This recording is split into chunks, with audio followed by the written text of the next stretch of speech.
Most undeserving UFC title shots. Now, I feel like what makes a title shot so undeserving isn't just people that really haven't gone through a ton of fighters, haven't really earned it, but what makes it so undeserving is when there is a clear number one contender that is being kind of overridden and instead kind of being put to the side to face someone else because the UFC doesn't want them to be a champion. There's a bigger fight. You have fighters like, even injuries. Yoel Romero versus Adesanya. Yoel did not deserve that title shot, but Paulo Costa was injured, so they had to make that fight. Even Sean O'Malley, you could say he doesn't really deserve the immediate rematch, but there's no one really else outside of Peter Yan that you could arguably say deserves it more, but even that, it's not undisputed that he deserves the title shot. There's Sean Strickland versus Adesanya, where Dricus was injured, he couldn't make the fight, and they just said, okay, let's keep him active, let's give him Strickland, someone who he hasn't faced.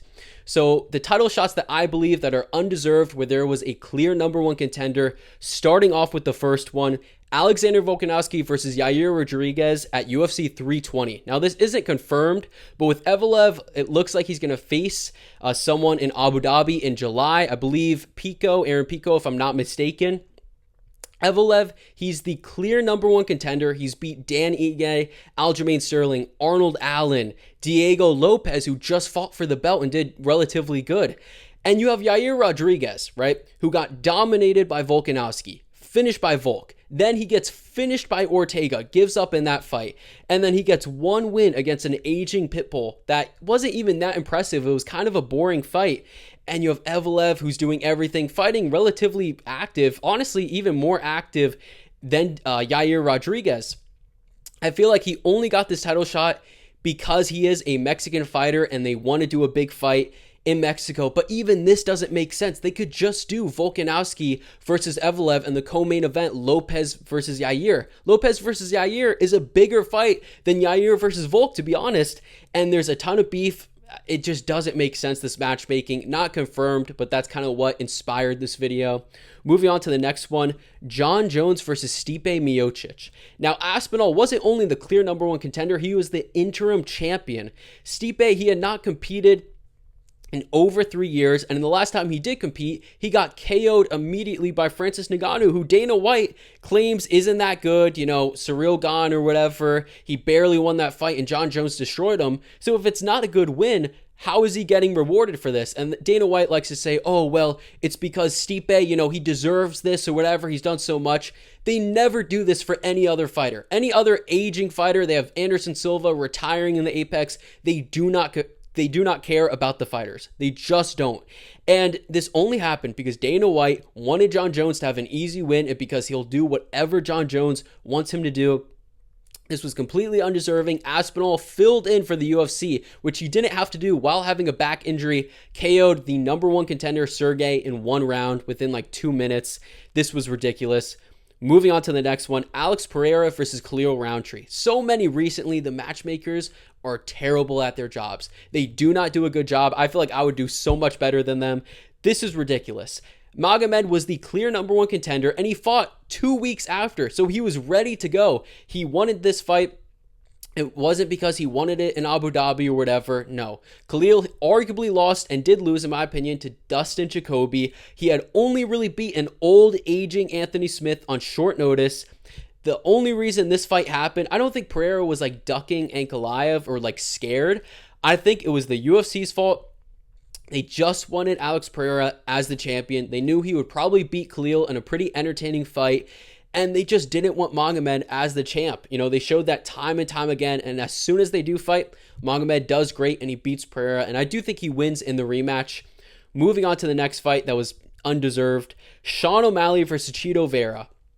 Merab, he was next up. There's no more of the Aljamain Sterling talk where, they're not going to fight each other. Sean O'Malley was the champion. Merab had just beat Cejudo. I don't think he beat Cejudo at that time. No, he did. He beat Cejudo, and he beat Peter Yan, Jose Aldo. Great performances. Chito had just lost in like a dominant fashion, got dominated by Corey Sandhagen. And he only beat Pedro Munoz in a very boring, close fight. This only happened so Sean O'Malley could have an easy title defense where, similar to Pereira, they didn't want Merab as champion. Let's just give him an easy title defense. We know he's going to win. We know it's going to be a striking match. And that's what they did. They also did it with the rematch because Chito won the first fight. Now, I will say I do agree with Sean. That fight was a fluke. If they fight 10 times, O'Malley's going to win 9 out of the 10 times, if not 10 to be honest. This was a great performance, but it was completely undeserved and just didn't really make any sense. Next up, we have Leon Edwards versus Colby Covington. Bilal should have been fighting Leon, very clear. Another one where they did not want Bilal as champion, so they said, no, you're not going to fight. Colby Covington, they said he deserved it because he was the backup. He's one of the smallest welterweights. He had to cut like 10 pounds, and that's deserving, where he didn't even fight. He was inactive. He hadn't fought in nearly 2 years, and it was against an old, aging Jorge Masvidal. And before that, he lost for the title twice. He did not deserve the title shot at all. Bilal was clearly the number one contender, beating Burns, finishing Sean Brady, and a ton of other decent wins. This was ridiculous. Again, they kept on, overriding Bilal, saying, no, you're not going to get the title shot. And as soon as he does get it, he wins. We notice a pattern with this. A lot of the fighters like Merab, Bilal Muhammad, Magomed, as soon, as they do get their shot, they win. But yeah, this was another one, absolutely ridiculous. Next up, we have Michael Bisping versus Dan Henderson. This may have been the worst one of them all, to be honest. Whitaker was the defending interim champion. He had won the interim belt against Yoel and then beat him again to defend his belt. Meanwhile, Bisping fought Dan Henderson, number 13 ranked, and he had no notable wins at middleweight. The only reason this happened is, well, there's two. One, Dan Henderson had beat Bisping like 7 years before, knocked him out, which no one cares. Like, that's not important. That was 7 years ago. They also wanted Bisping as champ against GSP because he was going to talk trash. He was going to build up the fight compared to Whitaker. And it was going to be an easy matchup for GSP where he could clearly win. This one was absolutely absurd. Obviously, it wasn't competitive at all. Even Bisping, who wasn't the best champion, dominated Henderson, finished him. Horrible fight. Didn't make any sense. Moving on to the next one, Dricus du Plessis versus Israel Adesanya. Izzy was 1-2 in his last 3. He had just lost to Sean Strickland, got dominated by him. And then before that, yes, he knocked out Pereira, but before that, he lost and got knocked out by Pereira. He had already gotten his immediate rematch, his legend immediate rematch, and he won, and then he lost again. He doesn't get another immediate rematch. Sean Strickland had just beat Adesanya and then lost to Dricus, but it was so close. I don't like Strickland, but he did deserve an immediate rematch. This only happened because of the hype of Adesanya, the build-up, Africa versus Africa, massive fight. And I get why it was a great fight, and I am kind of glad it happened over Sean Strickland. Some of these fights, it was better than the actual fight. I'm glad Khalil versus Pereira was very entertaining. So it did work out, but it was completely undeserved. Moving on to the next one, Jon Jones versus Chael Sonnen. Now, this one actually may be more undeserving. This one was just weird. Chael, he was coming off of a loss against Anderson Silva, and nearly everyone at 205 deserved the title shot more than him. The only reason this happened is because Chael Sonnen, he stepped up on short notice. He said, on a week's notice, yes, I'll fight Jon Jones. They said, okay, we'll do the fight. And Jon Jones and his management said, no, we won't do it, which is so ridiculous. And because of that, Jon Jones got a ton of backlash. People saying he was scared to fight Chael. And the UFC, they were like, okay, this is actually a pretty big fight. Chael's going to market it. It's going to be an easy win for Jon Jones.